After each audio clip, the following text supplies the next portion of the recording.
부산, 북한. 밤의 바람이 금속 비린내와 함께 길게 불어왔다. 크레인의 경광등이 바다 안개를 붉게 물들였고 컨테이너 벽면마다 빗물이 점선처럼 흘렀다.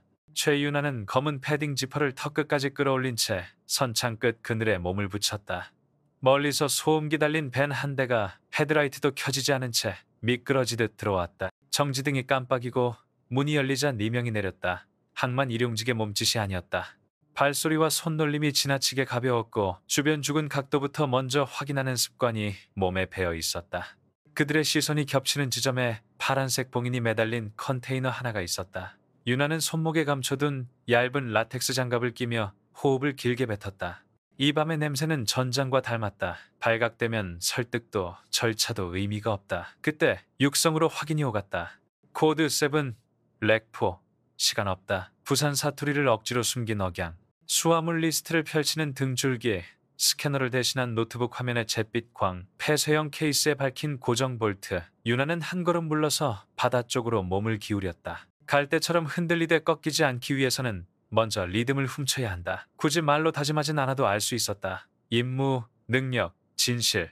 이 세 단어가 그녀를 이곳까지 데려온 이름표였다. 커터칼이 봉인을 잘라낼 때 쇳소리가 비에 젖었다. 뒤이어 열림 알람을 무력화하는 짧은 삑소리. 컨테이너 내부에서 플라스틱 포장재가 찢기는 바삭한 마찰음이 연달아 났다. 유나는 그림자를 벗어나 첫 번째 남자의 팔꿈치 안쪽을 골라서 베어 물듯 파고들었다. 무릎이 순식간에 허리를 받치고 손목이 꺾였고 그가 내지른 비명은 바람에 휘발됐다. 두 번째 놈이 뒤돌며 욕설을 던지는 사이 유나는 발로 컨테이너 문턱을 차 문짝이 범퍼처럼 휘며 그의 정강이를 그대로 물렸다. 뼈가 부딪히는 둔한 소리가 어둠을 밀었다. 나머지 둘이 허리를 숙여 뭔가를 꺼내려는 순간 유나는 라체 스트랩을 던져 컨테이너 손잡이와 팔뚝을 한 번에 묶어 잠가버렸다. 그들의 입에서 흘러나온 단어가 귀에 밝혔다. 케이스 블랙노트. 무기 부품의 은어. 사람의 생명을 숫자로 바꾸는 상자의 이름. 그녀는 이를 악물었다. 전장을 떠났지만 전장은 그녀를 떠난 적이 없었다. 비가 점점 굵어졌다. 경비 드론 하나가 멀리서 푸른 점처럼 떠와 선회했다. 유나는 몸을 숨기며 휴대기를 켰다. 백업 채널은 죽어 있었다. 지원 요청이 들어가지 않는다는 건 누군가가 항만 내부 라우팅 테이블을 건드렸다는 뜻이었다. 시스템이 침묵할 때 사람은 결정을 내려야 한다. 그녀는 밴과 컨테이너 사이 좁은 틈으로 다시 파고들어 손가락 두 마디로 라쳇을 더 조여버렸다. 묶인 남자의 입에서 신음이 끊겼다. 조심해라 누나. 오늘은 우리가 아니라 네가 큰일 난다. 그가 이를 드러냈다. 말끝의 여유가 기분 나쁘게 생생했다. 배후가 있다는 자신감, 도망칠 통로가 있다는 확신. 유나는 시선을 낮추어 블랙 케이스를 확인했다. 플라스틱 몰드가 반짝였고 완충제 틈새의 각인이 라이트에 걸렸다. 민수용 표시는 아니었다. 세관장에 도장이 찍힌 합법 서류가 있을 리가 없는 물건. 그녀는 근육의 기억에 맡겨 움직였다. 케이스를 살짝 비틀자 안쪽에서 전자락이 툭 하고 풀리는 감촉이 전해졌다. 순간 오른쪽에서 쇠 파이프가 허공을 가르며 들어왔다. 유나는 반발 빼며 어깨를 말아 충격을 흘려보냈다. 파이프가 컨테이너의 모서리를 내리쳤고 스파크가 흩어졌다. 그녀는 그대로 상대의 손목을 잡아 굴곡으로 밀며 바닥에 붙였다. 비에 젖은 아스팔트가 하얗게 긁혔다. 여기 세관 단속이야. 멈춰. 말은 짧았고 숨은 길었다. 셋째가 주머니에서 뭔가를 꺼내는 것을 보고 유나는 본능적으로 팔꿈치로 턱을 쳐올렸다. 작은 검은 기기가 바닥에 구른다. 무전이 아니다. 신호 차단기. 그래서 백업이 안 먹힌다. 누가 설계했고 누가 끌어다 줬는지 질문은 나중이다. 지금은 증거를 지키는 게 우선이다. 그녀는 차단기를 발끝으로 컨테이너 안쪽으로 차 밀어넣고 케이스의 플라스틱 실 하나를 조심스럽게 떼어 조수석 포켓에 찔러 넣었다. 나중에 법정에 설 때 필요한 작은 증명. 비가 더 세차게 쏟아지면서 항만의 소음이 한 겹 더 두꺼워졌다. 그때였다. 멀리서 경광등 소리가 번쩍이며 다가왔다. 항만 경비 차량 2대. 유나는 눈을 가늘게 떴다. 너무 빠르고 너무 정각이다. 신고가 안 들어갔는데 누가 누구를 부른 걸까? 차량이 멈추자 문이 열리고 경비복을 입은 남자 셋이 뛰어내렸다. 그들의 눈동자가 유나보다 먼저 컨테이너 내부를 스캔했다. 훈련된 시선은 아니지만 보는 법을 배운 눈. 여기서 뭐 하는 겁니까? 야간 작업 승인받았나? 허리춤에 떠는 카드키. 부담스런 단어들을 미리 준비해둔 얼굴. 유나는 천천히 주민등록증과 공무원증을 꺼냈다. 세관조사, 즉각 협조바람. 경비는 흘겨보듯 확인하고는 어깨를 으쓱했다. 세관이면 세관이지. 여기 항만은 우리 관할이야. 당신 혼자야? 그 마지막 물음이 칼끝처럼 뾰족했다. 유나는 대답 대신 묶인 남자들 쪽으로 반걸음 옮겼다. 그 순간 경비 중 한 명이 발끝으로 바닥에 굴러떨어진 차단기를 슬쩍 밟았다. 아주 미세하게, 그러나 분명히 숨겼다. 그녀의 눈썹이 아주 조금 떨렸다. 그 작은 떨림이 곧 결심이 된다. 컨테이너 내부 확인한다. 현행범 포방 유지. 유나가 선언하듯 말하자 경비가 손바닥을 들어 막아섰다. 안 돼. 적법한 절차. 그의 말은 끝나지 못했다. 항만 구석에서 갑자기 알람이 허공을 찢으며 울었기 때문이다. 기계음이 사람들의 청력을 잠깐 비워내자 본능이 그 빈자리를 채웠다. 누군가가 도망칠 것이다. 누군가가 증거를 없앨 것이다. 그 누군가가 여기 없을 수도 있다. 시스템이 비명을 지를 때 사람은 목소리를 낮춰야 한다. 유나의 음성은 낮고 고르게 떨어졌다. 둘, 셋, 넷, 다 같이 서. 말은 곧 명령이 됐다. 그녀는 컨테이너 문을 더 활짝 열며 안쪽 렉 사이로 몸을 집어넣었다.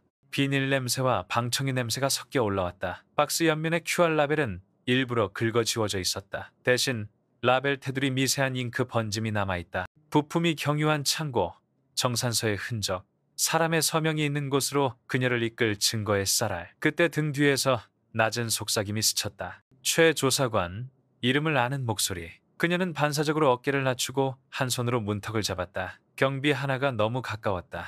그의 숨결 냄새가 비에 섞여 불쾌하게 달았다.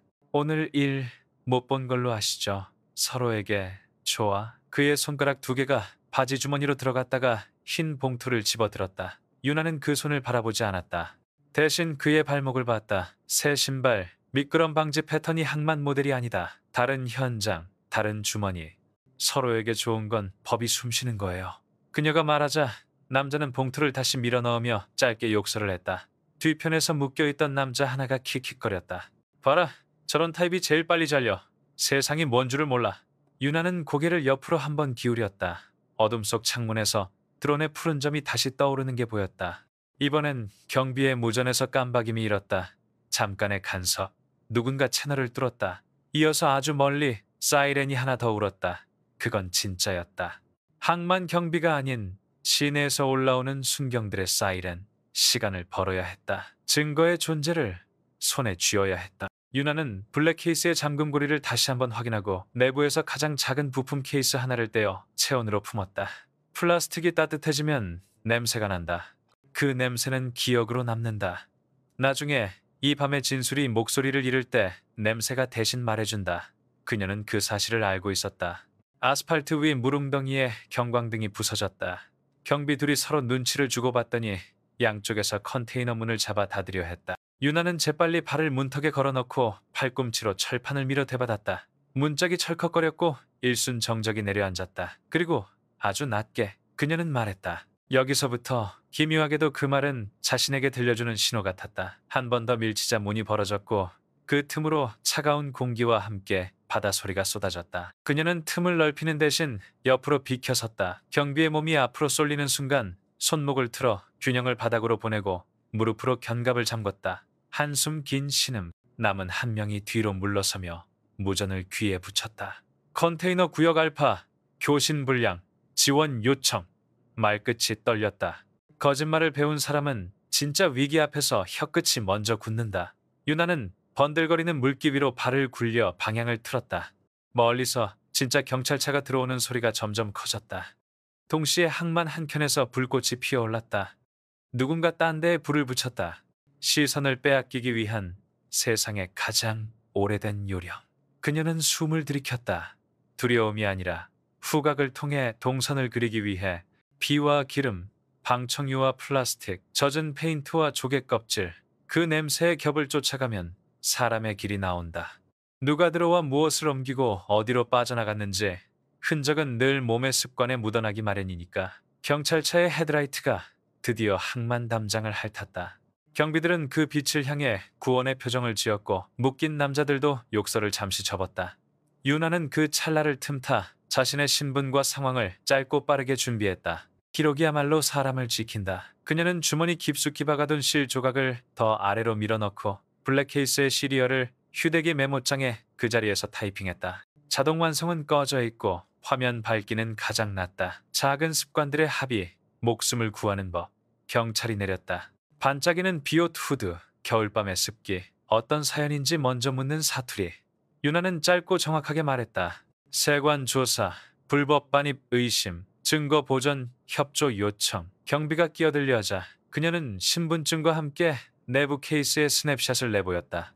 무기류 의심 부품, 항만 보안 위반, 차단기 압수. 경찰의 눈이 아주 잠깐 커졌다가 곧 서류 가방을 열었다. 사람은 제도 속의 생물이다. 제도의 문법을 먼저 적어내는 사람이 다음 말을 선점한다. 유나는 그 문법을 알고 있었다. 일련의 사진, 촬영, 봉인, 서명. 검은 비닐봉투에 차단기를 봉하여 넘기는 동안에도 경비들의 눈빛은 끊임없이 흔들렸다. 그들의 흔들림은 곧 누군가의 전화로 이어질 것이다.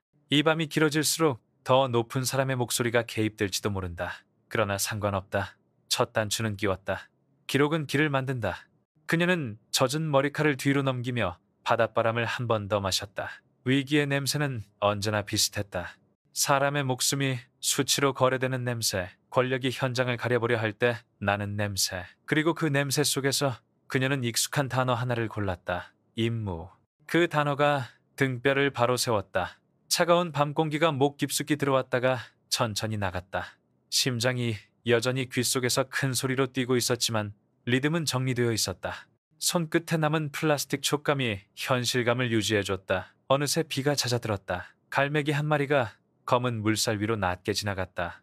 경찰이 짧게 고개를 끄덕이고 컨테이너 주변에 폴리스 라인을 둘렀다. 경비들은 한 발씩 물러섰다. 유나는 마지막으로 컨테이너 안쪽을 바라보았다.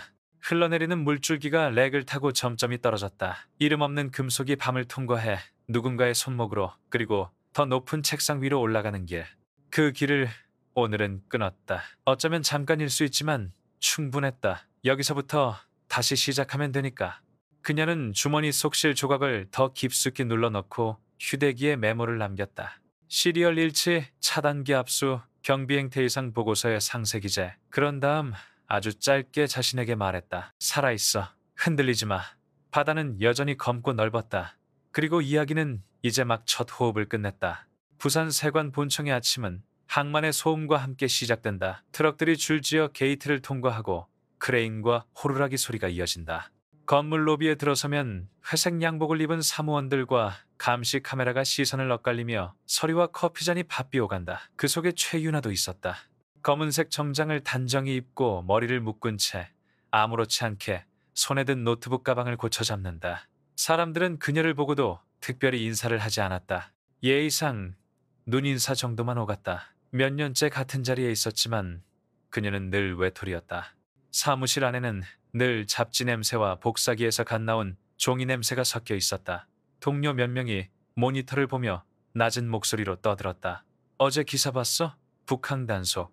누가 단독으로 뛰었다는데. 설마 유나 씨 아니야? 저번에도 혼자 움직이더니. 아, 괜히 괜찮은 자리 날릴라. 수군거림은 공기처럼 번졌다. 유나는 아무 말 없이 책상에 앉아 컴퓨터를 켜고 메일함을 열었다. 화면 위쪽에 굵은 글씨가 눈에 들어왔다. 회의 참석 제외, 관련자 검토 중. 순간 가슴이 묵직하게 내려앉았다. 또다시 그녀의 이름은 명단에서 빠졌다. 그녀는 마우스를 내려놓고 잠시 창밖을 보았다. 항만 위로 갈매기가 떠 있었다. 하얀 날개가 검은 바다 위에 대조적으로 빛났다. 하지만 그 자유로움조차도 마음에 와닿지 않았다. 머릿속엔 다른 풍경이 겹쳐지고 있었다. 아프가니스탄 칸다하르. 사막바람이 모래를 휘날리던 어느 날 유나는 팀원들과 함께 야전 베이스 외곽을 순찰하고 있었다. 통신이 잠시 끊겼고 마을 아이들 몇 명이 다가왔다. 그들 손에 있던 건 장난감이 아니었다. 폭발물이었다. 폭발음이 울리고 흙먼지가 하늘로 솟았다. 귓가가 멍해졌고 옆에 있던 동료 박 상사가 쓰러졌다. 눈을 뜨자마자 보인 건 피로 물든 사막 모래와 믿을 수 없다는 표정으로 자신을 바라보던 동료의 마지막 눈빛이었다. 그 기억은 매번 새벽마다 꿈속에서 다시 살아났다. 총성과 비명, 모래와 피 냄새, 그리고 돌아오지 못한 얼굴들. 그녀는 살아남았다. 그러나 살아남았다는 사실이 때로는 더 무거운 족쇄였다. 그때의 죄책감은 여전히 심장을 조여왔다. 현재로 돌아와 동료들은 여전히 소곤거리고 있었다. 그녀는 자리에서 일어나 조용히 회의실로 걸어갔지만 문 앞에서 이미 회의가 시작되었다는 말만 들을 수 있었다. 문틈으로 보이는 건 빔 프로젝터에 떠있는 표그래프, 그리고 웃고 떠드는 사람들의 모습. 그녀의 이름은 호명되지 않았다. 그녀는 복도로 나와 걸음을 멈췄다. 어깨 위로 내려앉는 무게는 전장보다 더 차가웠다. 총타는 순간의 통증으로 끝나지만 이런 무시와 배제는 매일매일 새로 쌓였다. 점심시간이 되어 식당으로 내려갔다. 줄을 서서 음식을 받는데 뒤에서 동료 2명이 대화를 나누는 게 들렸다. 이번에 항만 물류총괄로 장도혁 본부장이 새로 왔다던데? 원래 대기업 물류 임원이었잖아. 근데 어떻게 정부 쪽 자리까지? 실력보단 백이지. 그러게. 근데 무섭게 힘있다고 소문났더라. 이름이 귀에 들어오는 순간 유나의 시선이 가늘어졌다. 장도혁, 몇 달 전 부산항에서 문제가 된 컨테이너 물류 회사를 배후에서 움직였던 그 이름이었다. 기사 한 줄만 남기고 금세 사라진 사건. 그러나 뒤에서 돈과 권력을 움직이는 손길은 뚜렷했다. 식판을 들고 자리에 앉아도 밥맛은 나지 않았다. 그녀는 반쯤 남긴 음식을 정리하고 자리에서 일어났다. 동료들이 흘낏 보았지만 아무도 붙잡지 않았다. 언제나 그랬듯이 오후에는 단속 기록 보고서를 정리했다. 컨테이너에서 발견된 블랙 케이스의 일부, 차단기의 사진, 그리고 당시 경찰 협조 기록. 하지만 상부에 보고서를 올리려 하자 보안 시스템이 거부했다. 승인 권한 없음. 이미 누군가가 그녀의 계정을 제한한 것이다. 그녀는 이빨을 꽉 물었다. 진실을 기록해도 기록조차 묻히는 세상. 퇴근 무렵 복도 끝에서 낯선 남자의 뒷모습이 보였다. 깔끔한 양복 차림, 전화기를 귀에 댄 채 낮은 목소리로 대화하고 있었다. 걱정 마십시오. 이번 건은 조용히 넘어가게 할 겁니다. 조사관 하나쯤은 무시해도 됩니다. 네, 본부장 장도혁입니다. 그 이름을 직접 귀로 듣는 순간 심장이 쿵 내려앉았다. 그는 전혀 숨기려 하지 않았다. 오히려 당당하게 마치 이곳이 자기 집인 듯 행동하고 있었다. 유나는 복도 모퉁이에 몸을 숨기며 주먹을 움켜쥐었다. 싸움은 이제 막 시작된 것뿐이었다. 사무실 불빛이 꺼지고 항만 위에 다시 밤이 찾아왔다. 유나는 홀로 남아있었다. 책상 위 수첩에 짧게 적었다. 진실은 감춰도 사라지지 않는다. 그러나 용기는 감추면 죽는다. 그녀는 수첩을 덮으며 창밖 바다를 바라보았다. 어둠 속 파도는 끊임없이 항만벽을 두드리고 있었다. 그 소리는 마치 아직 끝나지 않은 전장의 메아리 같았다. 세관 건물 로비에는 아침부터 신문이 놓여 있었다. 회색 헤드라인이 눈을 찔렀다.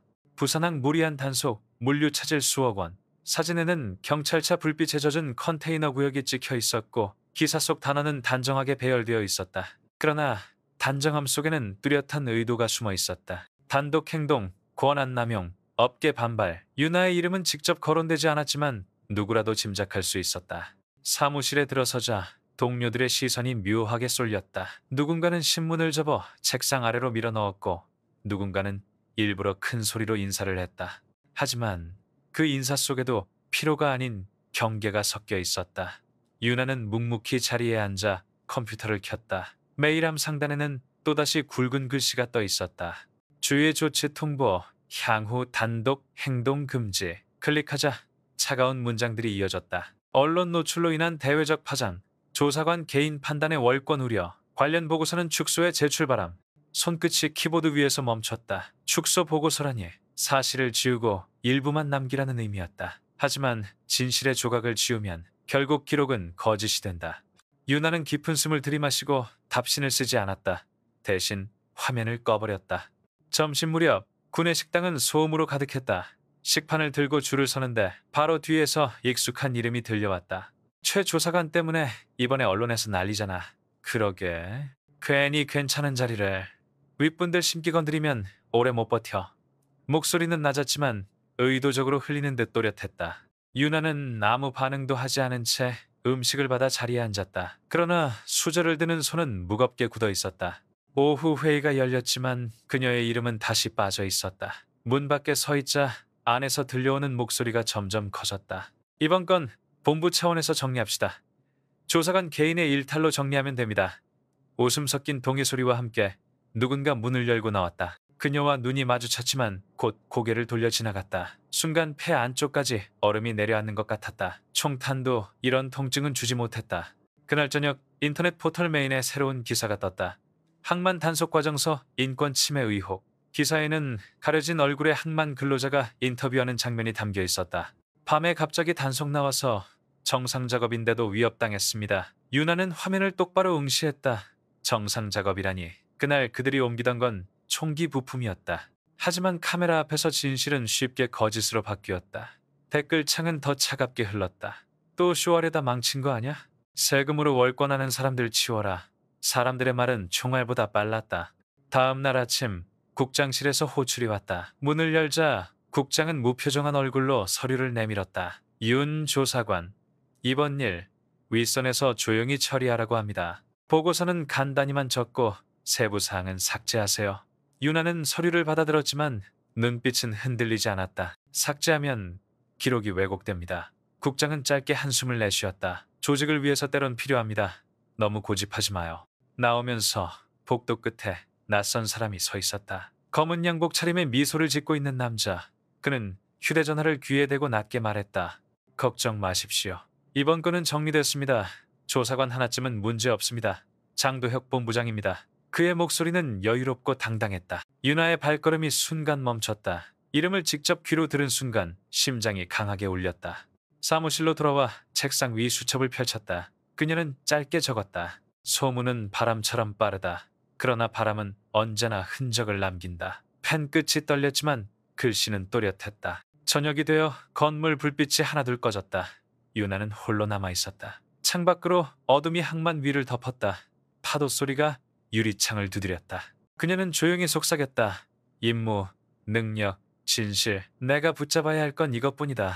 부산항 매립지 근처 저녁 햇살이 붉게 번지는 골목길에서 유나는 휴대전화 화면을 다시 들여다보고 있었다. 뉴스 속 자막은 여전히 똑같았다.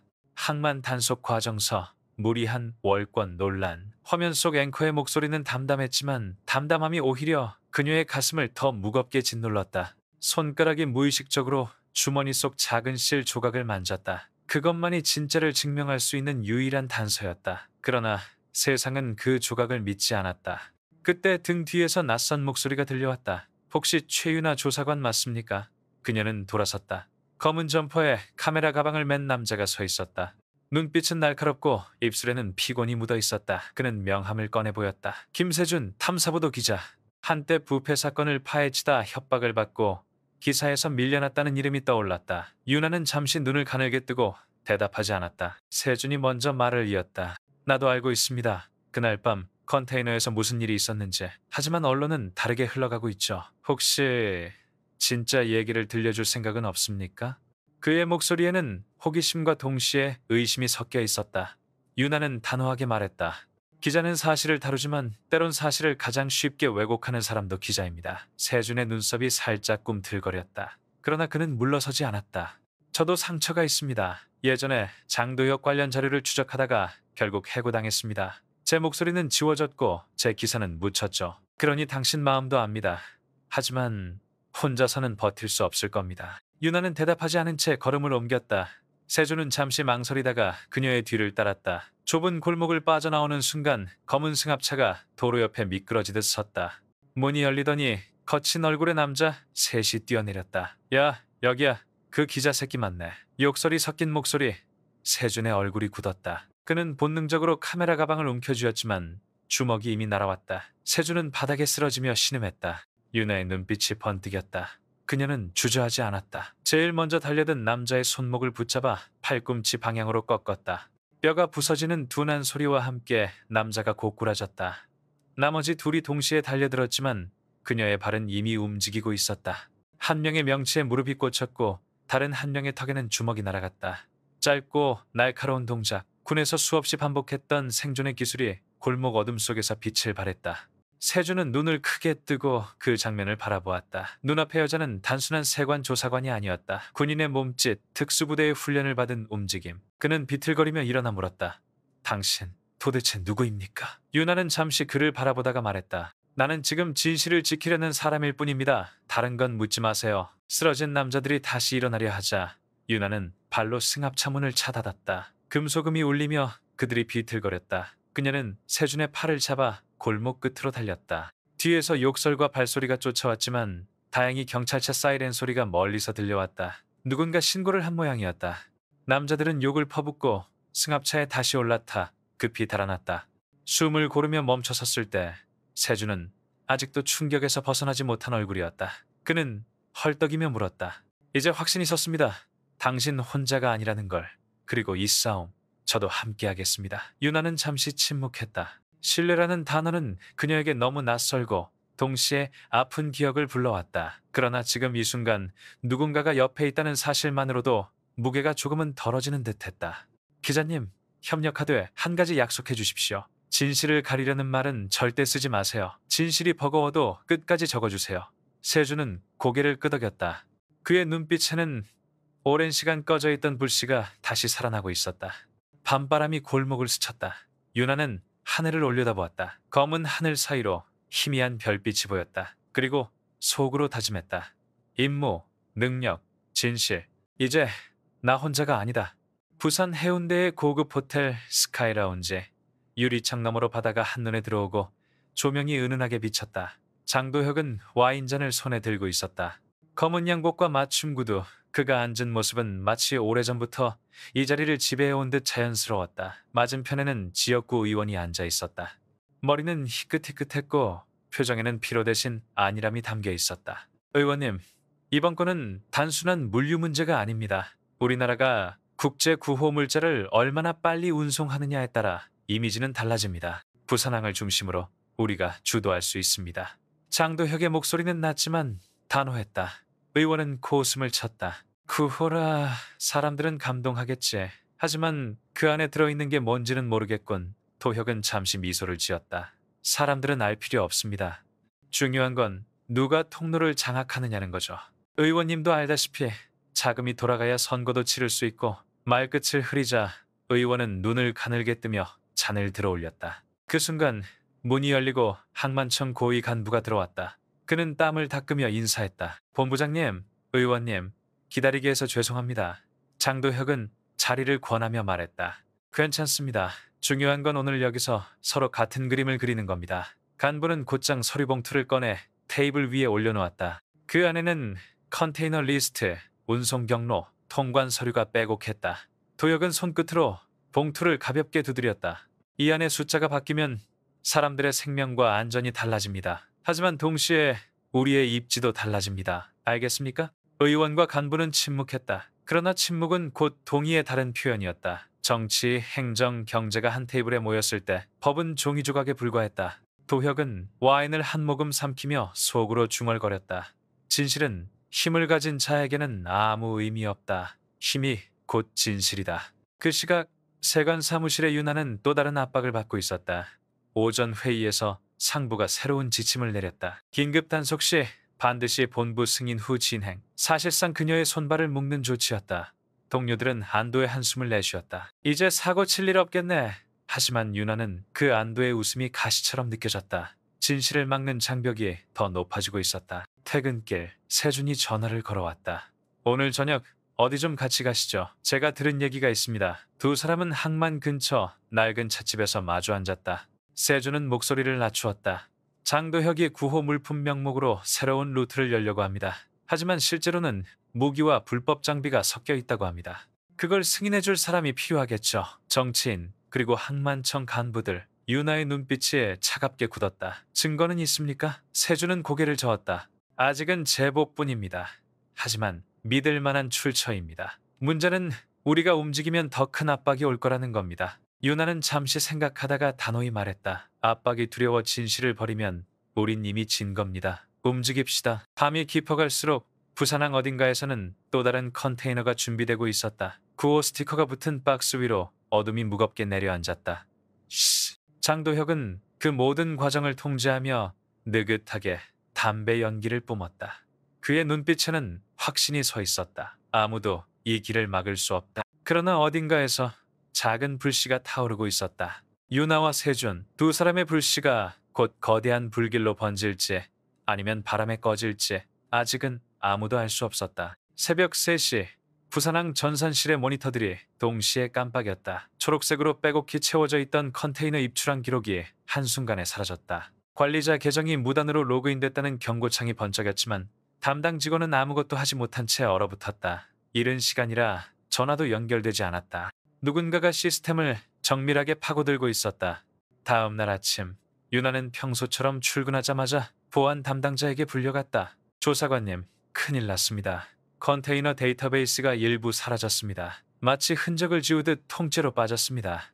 직원의 목소리는 떨렸다. 유나는 곧장 모니터 앞에 섰다. 기록이 비어있는 구간은 지난주 그녀가 적발했던 구역과 정확히 겹쳤다. 우연이 아니었다. 누군가가 의도적으로 흔적을 없애고 있었다. 그녀는 빠르게 키보드를 두드렸다. 삭제된 기록 속에서도 남아있는 흔적을 추적했다. 로그 파일의 시간 차이, 접속 IP의 미세한 흔들림, 그리고 내부 계정의 비정상 사용. 그녀는 낮게 중얼거렸다. 외부가 아니라 내부다.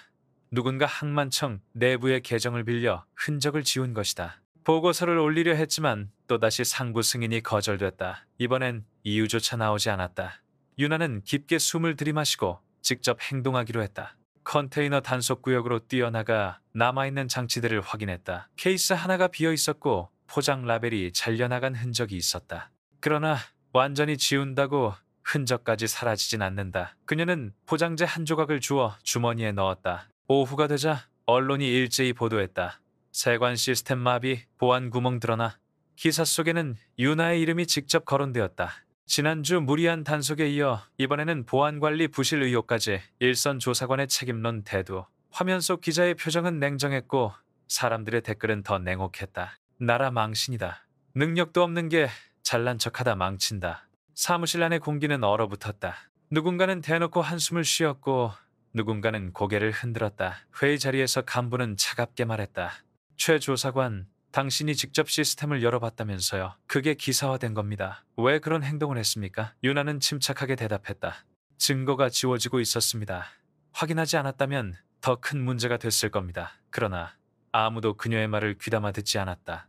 퇴근길, 그녀는 건물 밖 벤치에 앉았다. 휴대폰 화면에는 또다시 수많은 기사가 올라와 있었다. 화면을 덮으며 하늘을 올려다봤다. 먹구름 사이로 빛 한 줄기가 스며들고 있었다. 그러나 그 빛은 짧고 희미했다. 그때 전화가 울렸다. 세준이었다. 유나 씨, 기사 봤습니다. 그건 조작입니다. 누군가 당신을 일부러 언론에 내몬 겁니다. 하지만 제가 확보한 내부 제보가 있습니다. 장도혁 쪽 사람들이 항만 시스템 업체와 손을 잡고 있다는 증거입니다. 아직 완벽하진 않지만 조각이 맞아가고 있습니다. 유나는 조용히 눈을 감았다. 마음 한편에 고통이 몰려왔지만 동시에 새로운 결심이 굳어졌다. 좋습니다. 끝까지 갑시다. 진실은 더 깊이 숨길수록 드러나기 마련입니다. 바다는 여전히 어두웠다. 그러나 어둠 속에서도 작은 파도가 끊임없이 밀려오고 있었다. 유나는 그 파도 소리를 들으며 속으로 되뇌었다. 임무, 능력, 진실. 그것만이 그녀를 지탱하는 유일한 힘이었다.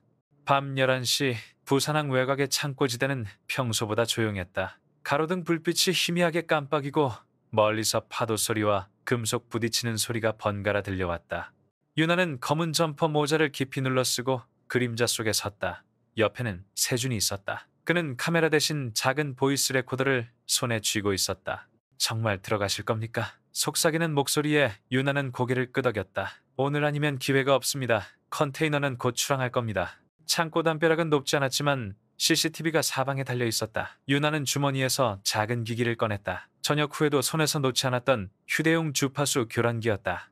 버튼을 누르자 카메라 불빛이 잠시 흔들리다 정지했다. 세준은 놀란 눈빛으로 그녀를 보았다. 이런 장비를 어떻게? 그러나 유나는 대답하지 않았다. 대신 벽을 타고 올라가 손을 내밀었다. 세준은 잠시 망설였지만 결국 손을 잡고 올라섰다. 안쪽은 더 어두웠다. 창고 문틈 사이로 희미한 불빛이 새어나왔다. 그들은 발소리를 죽이며 다가갔다.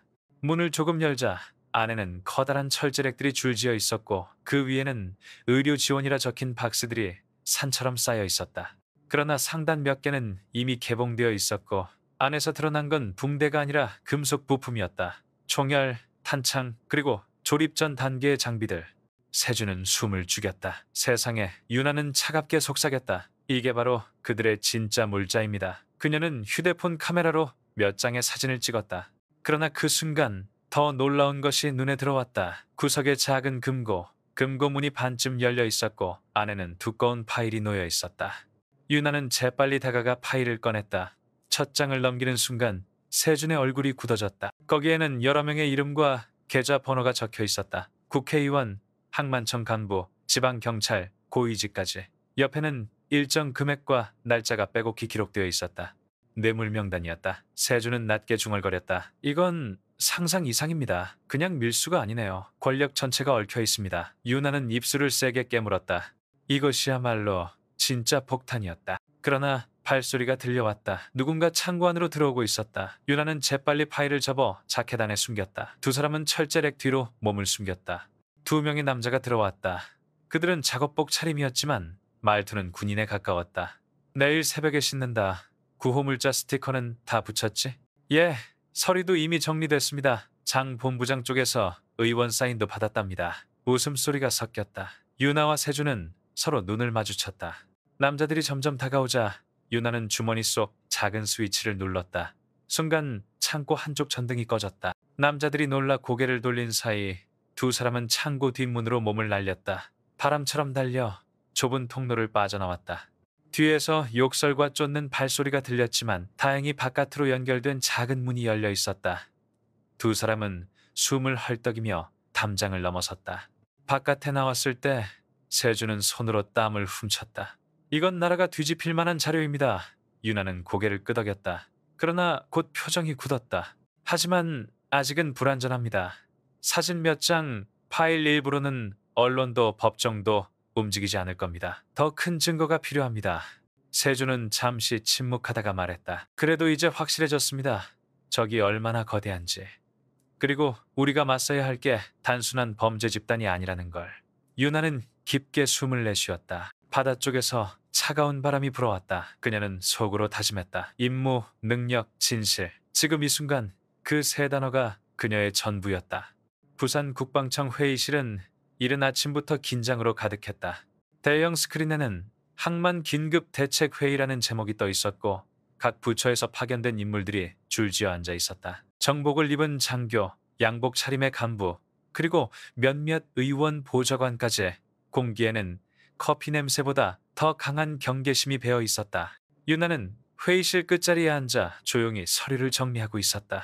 눈길은 무심한 듯하지만 심장은 점점 빨라지고 있었다. 오늘 이 자리는 단순한 보고가 아니라 사실상 그녀를 겨냥한 자리였다.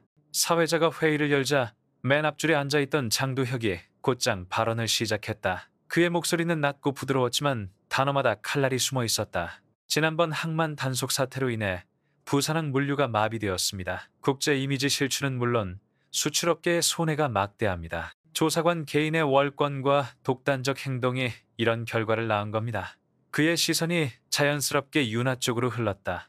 방 안의 여러 눈길이 동시에 그녀를 향했다. 잠시 침묵이 흘렀다. 이어서 또 다른 간부가 맞장구를 쳤다.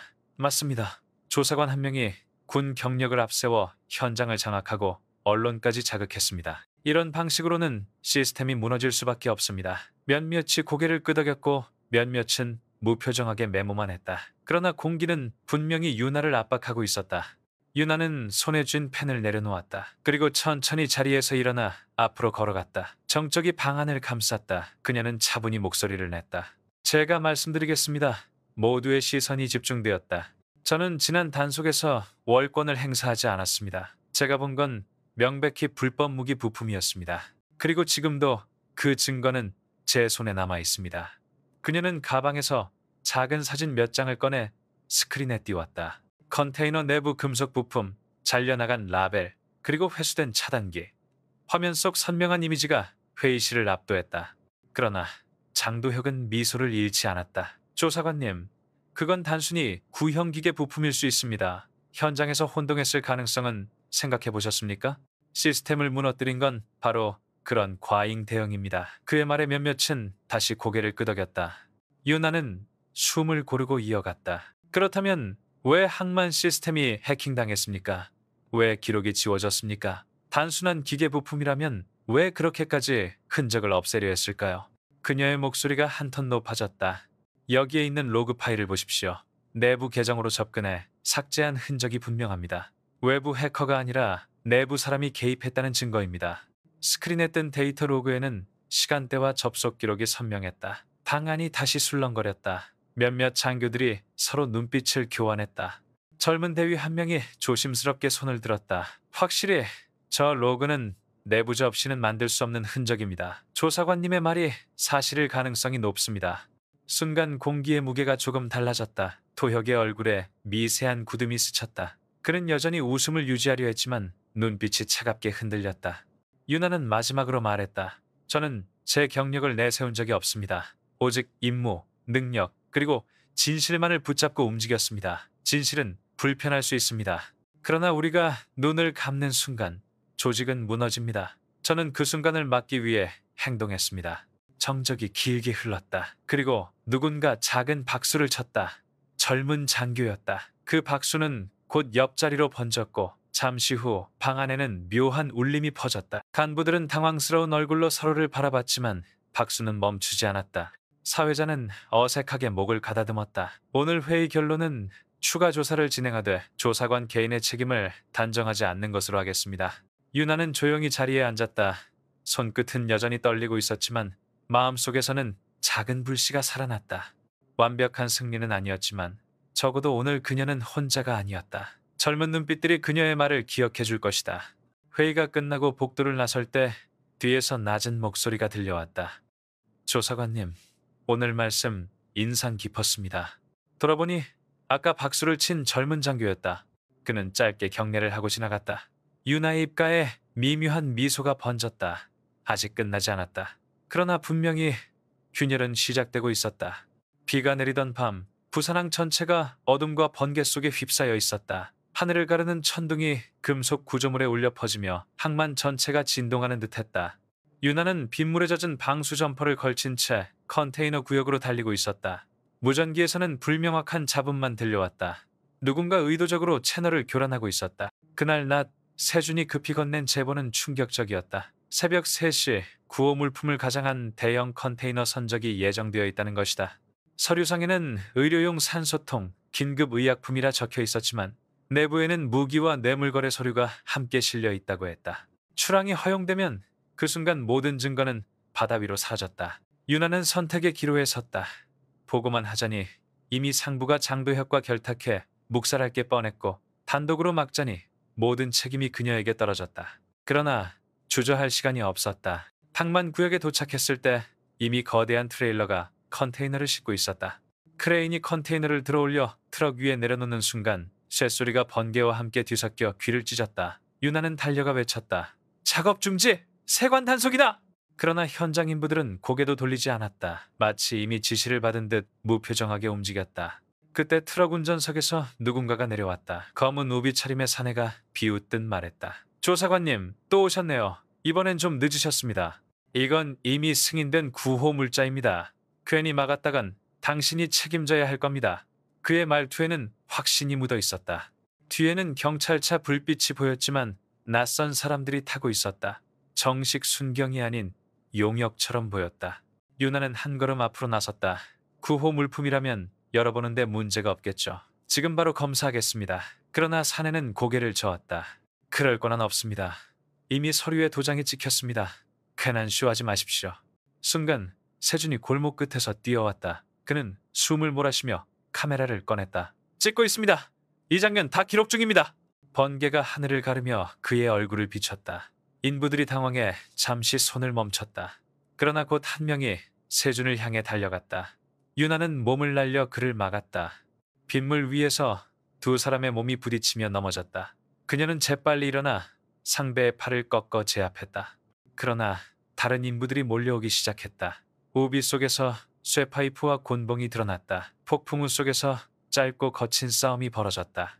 유나의 주먹과 발차기가 번개처럼 움직였지만 수는 많았다. 세준도 카메라를 움켜쥔 채 버텼다. 그의 눈빛에는 두려움과 동시에 결심이 섞여 있었다. 트럭 엔진이 켜졌다. 컨테이너가 실린 채로 출발하려 했다. 유나는 이를 악물고 크레인 조종실 쪽으로 달렸다. 계단을 뛰어올라 조종사를 끌어내리자 그가 비명을 지르며 버텼다. 그러나 그녀의 팔꿈치가 명치에 꽂히자 남자는 쓰러졌다. 유나는 곧장 크레인 조종석을 잡았다. 조이스틱을 당기자 트럭 위의 컨테이너가 흔들리며 다시 공중으로 떠올랐다. 현장은 아수라장이 되었다. 인부들이 욕설을 퍼붓고 트럭은 경적을 울리며 앞으로 나아가려 했다. 유나는 컨테이너를 옆으로 돌려 트럭의 진로를 막았다. 쇳덩이가 거대한 벽처럼 가로막히자 트럭은 급정거하며 미끄러졌다. 불꽃이 튀며 타이어가 바닥을 긁었다. 세준이 그 틈을 타 카메라로 내부 장면을 연달아 찍었다. 그러나 바로 그 순간 경찰차에서 나온 사내가 총을 꺼내들었다. 방아쇠가 당겨지려는 순간 번개가 번쩍이며 귀를 찢는 천둥이 덮쳤다. 유나는 몸을 날려 총구를 밀어내고 총성이 허공을 찢었다. 불빛이 어둠 속에서 번쩍였다. 숨이 막히는 정적 후 진짜 경찰차의 사이렌이 멀리서 들려오기 시작했다. 누군가가 상황을 신고한 모양이었다. 가짜 경찰들은 욕설을 퍼붓고 뿔뿔이 흩어졌다. 남아있던 인부들도 서둘러 달아났다. 빗속에 남은 건 흔들리는 컨테이너와 거칠게 숨을 몰아쉬는 두 사람뿐이었다. 유나는 컨테이너 문을 열었다. 안에는 수십 개의 구호 스티커가 붙은 박스가 있었다. 그러나 박스를 열자 드러난 건 산소통이 아니라 무기 부품과 현금이 담긴 가방, 그리고 뇌물 명단이 들어있는 또 다른 파일이었다. 세준은 눈을 크게 뜨고 외쳤다. 이제 끝났습니다. 이 증거면 누구도 부정할 수 없습니다. 유나는 젖은 머리칼을 뒤로 넘기며 조용히 속삭였다. 아직 끝나지 않았습니다. 이제 시작일 뿐입니다. 비는 여전히 쏟아지고 있었다. 그러나 그 빛 속에서 두 사람은 마침내 진실의 문을 열어젖혔다. 부산 국방청 대회의실. 새벽까지 이어진 보고가 끝나자 사람들의 얼굴은 모두 피로에 젖어 있었다. 테이블 위에는 봉인된 박스와 파일이 차곡차곡 쌓여 있었고 스크린에는 컨테이너 내부에서 발견된 무기 부품과 현금 그리고 뇌물 명단이 선명히 비추고 있었다. 공기에는 긴장과 두려움 그리고 억눌린 분노가 뒤섞여 있었다. 유나는 끝자리에 앉아 조용히 숨을 고르고 있었다. 눈앞에 놓인 모든 증거는 그녀와 세준이 목숨을 걸고 지켜낸 결과였다. 사회자가 천천히 입을 열었다. 본건은 단순한 밀수 사건이 아님이 확인되었습니다. 다수의 고위 인사들이 연루된 뇌물 구조가 존재하며 이미 경찰과 검찰 합동 수사로 전환됩니다. 방안이 술렁였다. 일부 의원 보좌관은 얼굴이 창백해졌고 누군가는 급히 휴대폰을 꺼내 무언가를 전송했다. 장도혁의 이름이 파일 속에 명시된 순간 모두의 시선이 그를 향했다. 그러나 그는 표정을 잃지 않았다. 오히려 여전히 차분하게 웃으며 말했다. 허위일 수 있습니다. 누군가의 조작일 수도 있죠. 확인되지 않은 문서를 믿고 제 명예를 훼손하는 건 큰 실수입니다. 검찰 관계자가 즉시 반박했다. 계좌 추적 결과 파일에 적힌 일부 기록은 이미 금융자료와 일치합니다. 장 본부장님, 변명은 수사 과정에서 하시죠. 순간 공기의 온도가 뚝 떨어졌다. 도혁의 눈빛이 잠시 흔들렸지만 곧 평정을 되찾았다. 그는 자리에서 일어나 담담히 말했다. 좋습니다. 수사에 협조하겠습니다. 그러나 그의 뒷모습은 결코 패배자의 것이 아니었다. 마치 또 다른 수를 이미 준비한 사람처럼 느긋했다. 회의는 계속되었고 결론은 내려졌다. 관련자 전원 수사, 일부 간부, 즉각 직위 해제, 그리고 항만 시스템 전면 재점검. 그러나 유나의 이름은 어디에도 오르지 않았다. 그녀가 이 모든 것을 밝혀냈다는 사실은 문장 속에서 단 한 줄로만 언급되었다. 현장 조사관의 제보와 협조에 따라 증거 확보, 그것뿐이었다. 사람들이 하나둘 회의실을 빠져나가면서 웅성거림이 이어졌다. 누군가는 안도의 한숨을, 누군가는 두려움의 탄식을 내뱉었다. 유나는 조용히 자리에서 일어나 서류를 챙겼다. 세준이 다가와 속삭였다. 이제 세상은 알게 됐습니다. 하지만 왜 당신 이름은 기사에 나오지 않는 겁니까? 유나는 잠시 미소 지었다. 진실이 드러나는 게 중요하지 내 이름은 중요하지 않아요. 그러나 목소리 속에는 씁쓸함이 묻어 있었다. 회의가 끝난 지 몇 시간 뒤 언론은 일제히 보도했다. 부산항 뇌물 게이트, 고위 인사 대거 연루. 하지만 기사 속 유나의 이름은 보이지 않았다. 대신 내부 제보자, 익명의 조사관이란 단어만 반복되었다. 세상은 그녀의 존재를 모른 채 또 다른 뉴스로 시선을 돌릴 것이었다. 밤이 찾아왔다. 항만은 여전히 분주했지만 바다는 묵묵히 어둠을 삼키고 있었다. 유나는 홀로 항만 끝 방파제에 서 있었다. 파도 소리가 끊임없이 귓가를 때렸다. 머리칼은 바람에 젖어 얼굴을 스쳤고 눈앞에는 수평선 너머의 검은 물결이 이어졌다. 그녀는 주머니에서 작은 실 조각을 꺼내 손바닥에 올려놓았다. 그것은 첫 단속의 흔적이자 그녀가 끝까지 붙잡아온 진실의 조각이었다. 세준이 멀리서 다가와 옆에 섰다. 그는 조용히 말했다. 오늘로 끝난 건가요? 유나는 천천히 고개를 저었다. 아니요, 오늘은 시작일 뿐입니다. 권력은 또 다른 얼굴로 나타날 겁니다. 그리고 나는 여기서부터 다시 시작해야 합니다. 그녀의 목소리는 낮았지만 단단했다. 그녀는 하늘을 올려다봤다. 먹구름 사이로 별 하나가 희미하게 빛나고 있었다. 그것은 마치 오래전 사막에서 잃어버린 동료들의 눈빛 같았다. 유나는 속으로 조용히 맹세했다. 임무, 능력, 진실. 이 세 단어가 사라지지 않는 한 그녀는 앞으로도 계속 싸울 것이다. 바람이 세차게 불어왔다. 그녀는 마지막으로 바다를 바라보며 아주 낮게 속삭였다. 여기서부터. 그리고 어둠 속으로 그녀의 뒷모습은 조용히 사라졌다. 그러나 그 발자국은 분명히 남아 있었다. 다음 날의 바람이 그 흔적을 다시 일으켜 세울 때까지